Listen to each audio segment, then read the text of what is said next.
O presidente do PPDG, Alfonso Rueda, fixo un chamamento á mobilización e a un voto masivo nas eleccións ao Parlamento Europeo, asegurando que os galegos se senten orgullosamente europeos e que é moito que Galicia se xoga en Bruselas. No mitin celebrado en Ourense, reivindicou o Partido Popular como a mellor opción para representar os intereses dos galegos en Europa.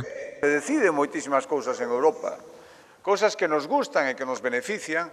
Os grandes logros de Galicia están feitos en gran parte gracias aos cartos que viñeron de Europa, pero non é sinxelo, porque son decisións que se toman lonxe, decisións que a veces non entendemos, que non compartimos, que nos costa aceptar, e todo iso se decide agora. Por lo tanto, vamos a intentar meter os millores.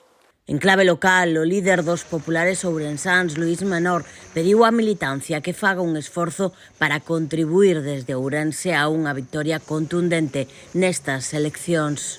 Vos a convocar e non volvedes a fallar, como nunca falla o Partido Popular. Mirade, no Partido Popular non lle fallamos nunca ao partido, por suposto, e non lle fallamos nunca a Ourense.